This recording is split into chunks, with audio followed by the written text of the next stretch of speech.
Price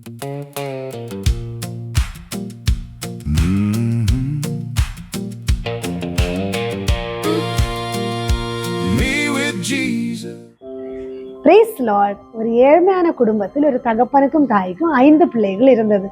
இந்த பிள்ளைகள் school திறக்கிற நேரம் வந்தபோது பிள்ளைகளுடைய தேவைகளுக்காக அவங்க அப்பா கிட்ட அம்மா கிட்ட வந்து கேட்டாங்களாம். அப்போ இந்த அப்பா அம்மா சொல்லி கொடுத்தாங்களா, உங்களை உண்டாக்கின தேவனிடத்தில் கேளுங்க, நீங்க எதை கேட்டாலும் ஏசப்பா உங்களுக்கு தருவாரு, நீங்க போய் ஜெபம் பண்ணுங்க அப்படி சொல்லி சொன்னாங்களாம். இந்த 5 பிள்ளைகளும் சேர்ந்து அன்னையிலிருந்து ஜெபிக்க ஆரம்பித்தாங்களாம்.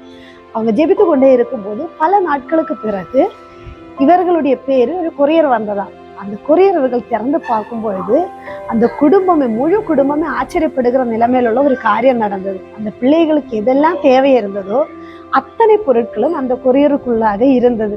என்னை கேட்கிற தேவனுடைய பிள்ளைகளே, மத்தேயு எழுதின சுவிசேஷம் 7வது அதிகாரம் 7வது வசனம் இப்படி சொல்லுகிறது, கேளுங்கள் அப்பொழுது உங்களுக்கு கொடுக்கப்படும். என்னை உங்களை உண்டாக்கின ஆண்டவர் நாம் எதை கேட்டாலும் அவர் தருவதற்கு வல்லமை உள்ளவர், அவர் தருவதற்கு சித்தமானவர். அவருடைய பிள்ளைகளுக்கு அவர் இரக்கமுள்ள ஒரு தகப்பனா இருக்கிறார்.